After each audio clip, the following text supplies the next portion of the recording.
ایک شخص حضور کی بارگاہ میں اس نے عرض کی کہ یا رسول اللہ مجھ سے گناہ ہو گیا ہے، یا رسول اللہ گناہ ہو گیا ہے تو اب میں کیا کروں؟ کیا اس گناہ کی معافی ہے؟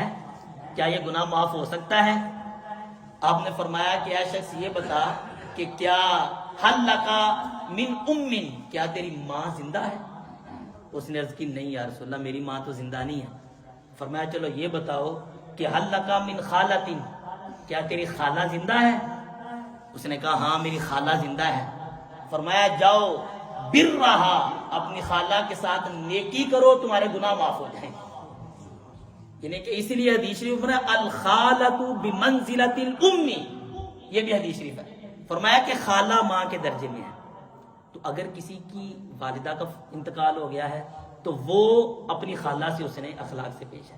اگر کسی کے والد کا انتقال ہو گیا تو وہ دیکھے میرے والد کے دوست کون تھے۔ حدیث شریف میں ارشاد فرمایا، ترمذی کی حدیث ہے، فرمایا کہ انہا ابر البر، یہ بہت بڑی نیکی ہے کہ ان یصل الرجل ود ابیہ، کہ بندہ اپنے باپ کے دوستوں کے ساتھ صلہ رحمی کرے۔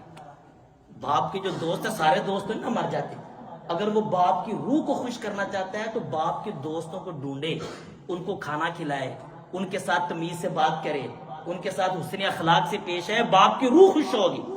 اسی طرح اگر والدہ نہیں ہے تو پھر والدہ کی جو بہن ہے خالہ، اس کے ساتھ اس نے سلوک کرے تو اس طرح والدہ کی روح خوش ہو۔